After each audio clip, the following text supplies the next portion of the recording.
অবশেষে শুটিং ফ্লোরে গড়ালো আফরান নিশোর দ্বিতীয় সিনেমা।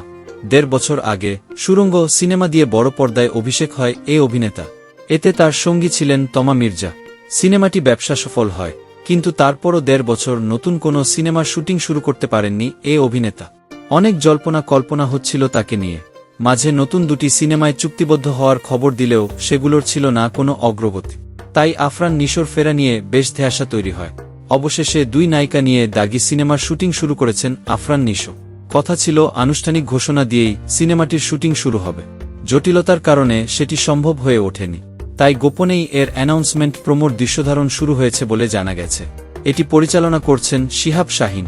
এ সিনেমায় আফরান নিশোর নায়িকা তমা মির্জা থাকছেন এমন খবর যুগান্তর আগেই জানিয়েছিল। তবে তিনি ছাড়া আরও একজন নায়িকা রয়েছেন এতে। তিনি হলেন জাতীয় চলচ্চিত্র পুরস্কার প্রাপ্ত ডরাই খ্যাত নায়িকা সুনেরা বিনতে কামা। বর্তমানে এ নায়িকা নাটকের কাজ নিয়ে বেশ ব্যস্ত রয়েছেন। তবে এ সিনেমা প্রসঙ্গে আনুষ্ঠানিক কোনো মন্তব্য করতে রাজি নন অভিনয়শিল্পী, পরিচালক কিংবা প্রযোজনা প্রতিষ্ঠানের কেউ। তাদের ভাষ্য, সংবাদ সম্মেলন করে বিস্তারিত জানানো হবে এর ব্যাপারে। তবে এটুকু নিশ্চিত করেছেন যে দাগি সিনেমাটি ২০২৫ সালের ঈদুল ফিতরে মুক্তি পাবে। এ লক্ষ্যেই প্রস্তুত করা হচ্ছে।